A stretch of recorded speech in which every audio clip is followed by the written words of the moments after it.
Hi, hello, welcome to my channel, or welcome back. If you're new and I'm welcoming you for the first time, thank you for coming and spending some time with me today. Hello, I'm Lucy, I'm a mum to 4. I share all sorts on this channel, from day in the life videos, chatty videos like I'm going to be doing today. I'd love to have you along for the ride if that sounds like something you'd be interested in. So do click that subscribe button down there if you haven't already. Today I am doing one of my currently videos where I just kind of sit down, have a chat, have a catch up, let you know things that I'm doing that are going on. I don't think I did one in December because I was on the I don't think I did one in December because I was on the Vlogmas bandwagon and I was very busy with all of that and I just completely forgot to record one. So I thought I'd record one now, and there will probably be kind of December-y stuff in it as well, mainly because it's all sort of blurred into one now. Anyway, if you're not familiar with the format of these videos, I go through all sorts of different topics and there are quite a few of them. So the first topic is reading, and I am actually reading a book at the moment. Shock horror! If you watch these videos for the last few months, I've been really struggling with reading. I think I just hadn't found a really good book that interested me, that I wanted to pick up and read. But I got some books for Christmas and I have been enjoying the first in, I'm gonna say trilogy, but I don't think it is a trilogy. I think it might be a set of 4. Anyway, the book is called A Court of Thorns and Roses. It's quite a wordy title, isn't it? And all of them are like a court of something. It is a young adult book. I'm a fan of a young adult book. I find that with young adult fiction, they're really easy to read. They're not kind of too complicated, but I'm not a fan of like traditional chick lit, like women's fiction.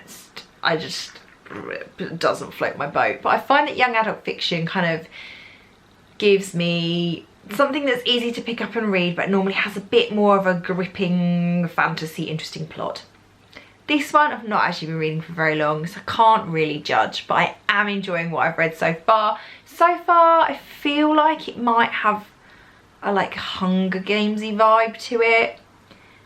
It's got about fairies in it and there's a girl in it who's good with a bow and arrow. Do you like the fact that I don't know why I felt the need to demonstrate a bow and arrow for you in case you didn't know what one of those looked like.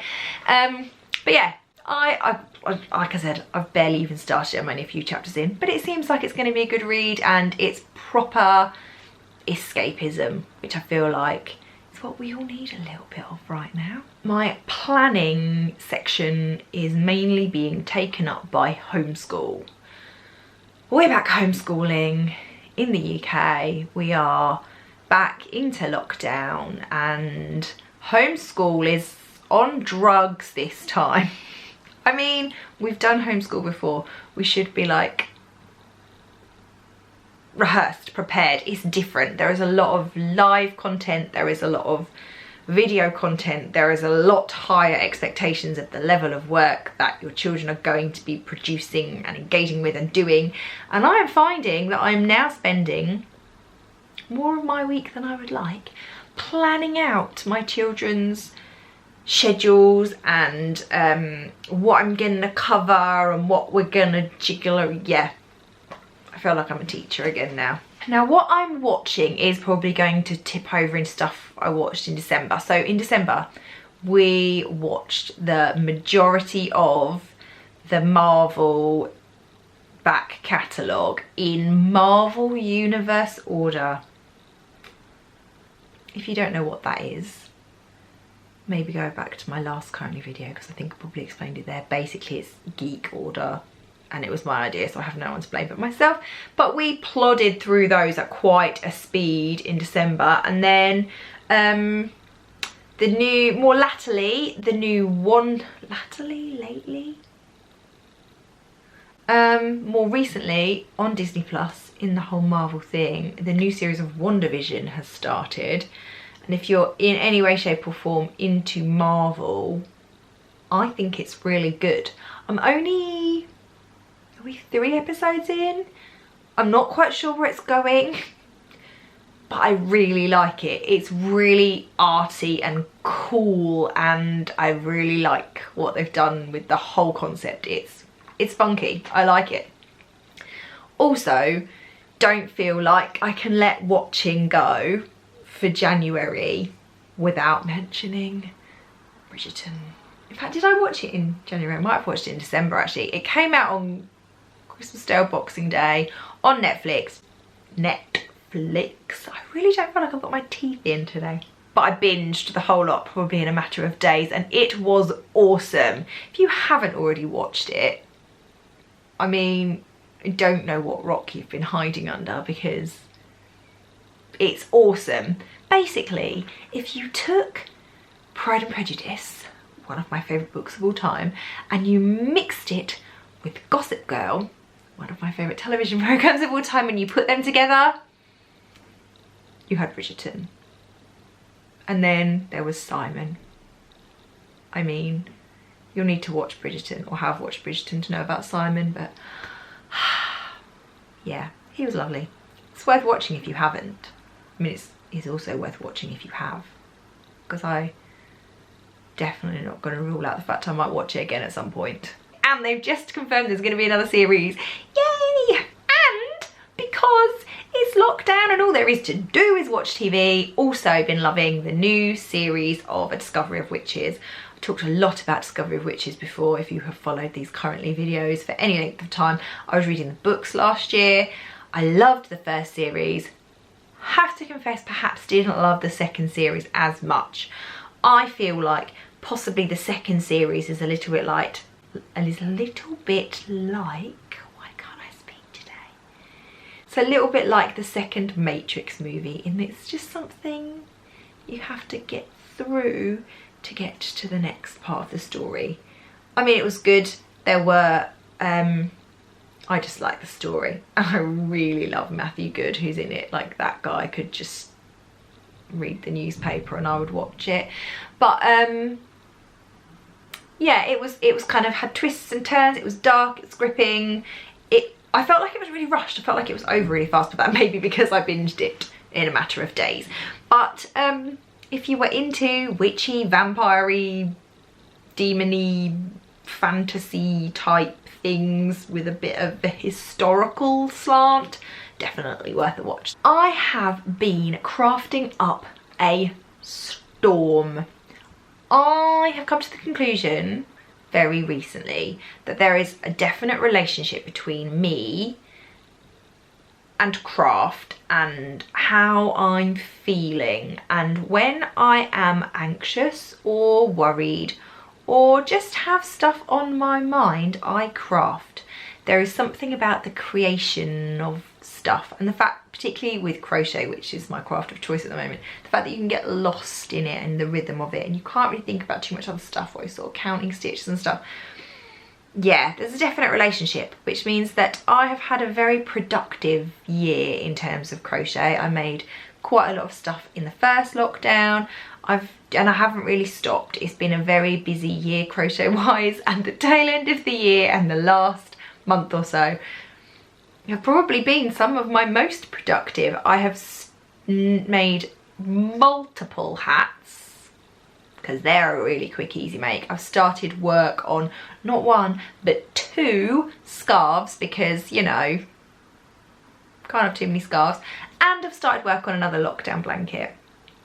If you don't know about my lockdown blanket, go and have a look on my Instagram. The handle for my Instagram is here. But yeah, I made a rainbow blanket during the first homeschooling lockdown, and I've started another one because why not? And clearly it's good for my mental health, so that's okay by me. Pampering. Nope. My nails, I don't know if you can see how awesomely grown out they are. I mean, I'm really glad that I chose something really Christmassy at Christmas, now that it's the end of January and I'm still rocking Christmas nails. I'm gonna be rocking them a while longer. And also really thrilled that my hair appointment had to be postponed. I was supposed to be going to have my hair done right before Christmas. You know, your Christmas do. Most people have like a Christmas freshen up. I'm gonna have my colour, have myself all sorted out. And it got cancelled. They had to be postponed by 2 days because my stylist wasn't in. Fair enough. However, that day that they had to cancel my appointment, they put my area of the country into tier 4, which meant the hairdresser's shut, and now we're in lockdown, so it means the hairdresser's shut, which means I was due a haircut and colour in mid-December. I mean, it's getting nice and long now. But yeah, there is no pampering going on here, and there is no time for it. And I miss it a little bit. Like, I miss being able to go and sit at the hairdressers and being able to sit and have my nails done. Oh well. Going nowhere. I mean, that's kind of the point of lockdown. Although, I was thinking about it, and I have been going somewhere. It's not naughty, I'm being good. I have been going for walks with my dad. So my dad, during the first lockdown, decided to take it upon himself to start walking. He's a very kind of fit guy. He works out a lot, and when the gym shut, he found that really tough because he goes to the gym a lot. And he started walking before Christmas, and then since Christmas, where it's been really, really cold and frosty, I have not felt confident about going out running. It's too dark. I don't have enough daylight hours in between homeschooling to get out and run. So I've been going out on these really ridiculously early morning walks with my dad before the sun's even come up, and we've been putting in anything between like 8 and 14k just walking around the local area, and it's been really nice. Bearing in mind, apart from the sort of time I was away at university, I've lived in my local area basically my whole life. I've found places I didn't know existed. Funny that happens when you're like out and you're walking around. And I've been having a catch up with my dad, which is always nice. So I haven't been going anywhere, but I have been taking advantage of our like local exercise with somebody from another household that you're allowed to do. Who would have thought years ago when I started doing these currently videos and I would be like, where have you been going? Disneyland! That the most exciting thing I would be going on was a walk with my dad. Ah, how times have changed. We're much more into the simple pleasures, aren't we, nowadays? Buying essential oils. This is also going to loop into the next like topic of loving. So Rich bought me, at my request I might add, he's not clever enough to have done this by himself, he bought me an oil diffuser for Christmas, and I love it, and it is the beautiful thing that makes my house smell amazing. And I now am the proud owner of 2 oil diffusers because one was not enough, and I'm really seriously considering buying another one.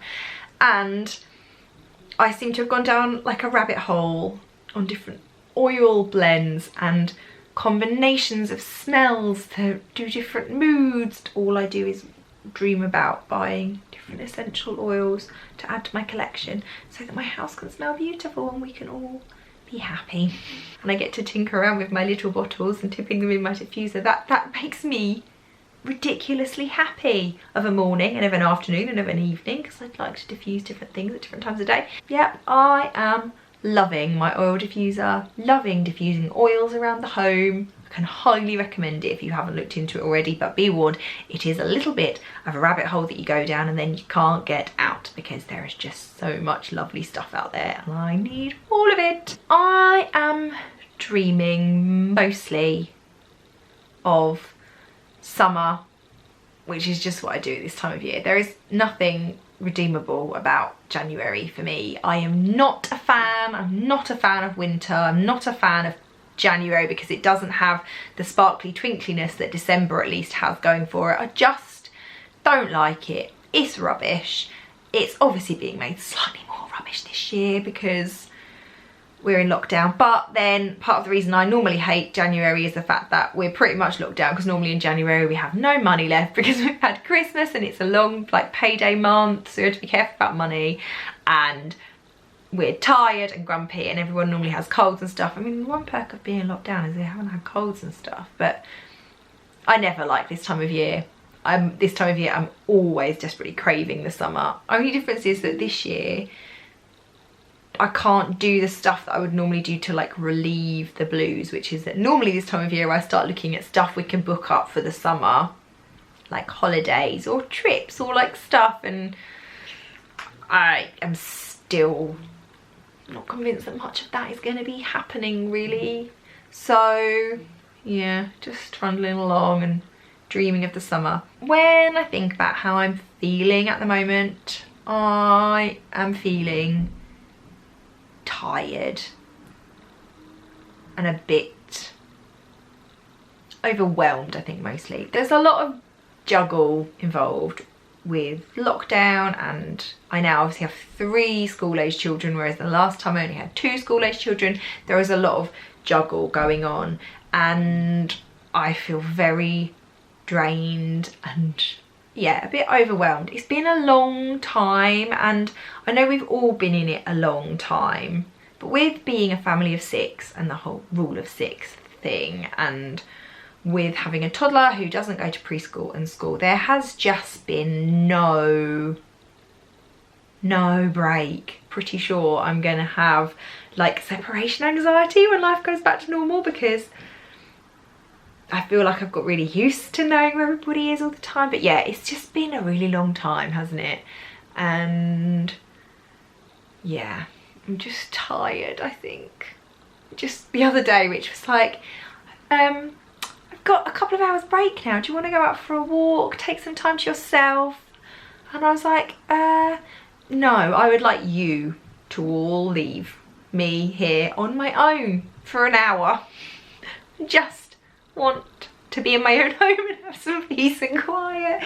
So Rich did take the children out for like a bike ride or a scooter ride or something for an hour.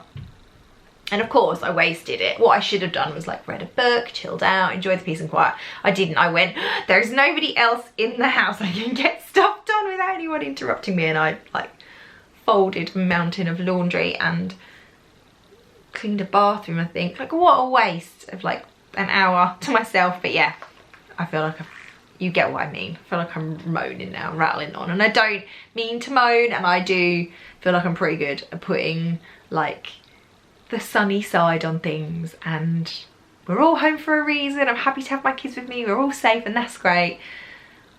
Oh, it's tiring. It's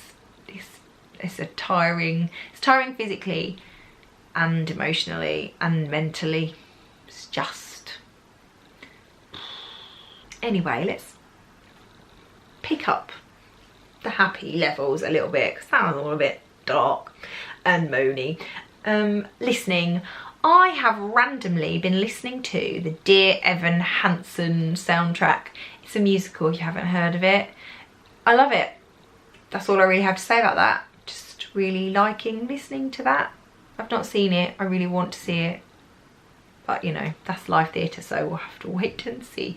But I will be going to see that when the world opens itself back up again. And the music in it is beautiful and I love it. So that's all I have to add for listening. And my final topic is celebrating. And as you probably already gathered, I find little that is celebratory about January. But what I will say is I feel like there's been a little bit of like celebration in every day. Now this is going to sound like real woo-woo hippie. I have always been a planner. If you follow this channel for any amount of time, you'll know I've been a planner. I like a planner, I like a paper planner, obsessed with my planner, love my planner, talk about my planner a lot. There's probably a planner playlist down there if I remember to put the planner playlist in the description box. But I've changed up how I'm using my planner this year, and I have gone to a smaller planner for like general use, and then I'm using my normal big planner for memory keeping and journaling. And I'm trying to focus on finding something to celebrate about each day, finding something I'm grateful for in each day, because I feel like the practice of being grateful for what you have makes you more positive, because it makes you look for the things you're grateful for, and it makes you look for the things that you're lucky to have, that you're glad you have, the things you love. And I'm finding journaling really positive. I dipped in and out of journaling last year. I only really started journaling because of the lockdown, and I suddenly had a planner that had no plans in it.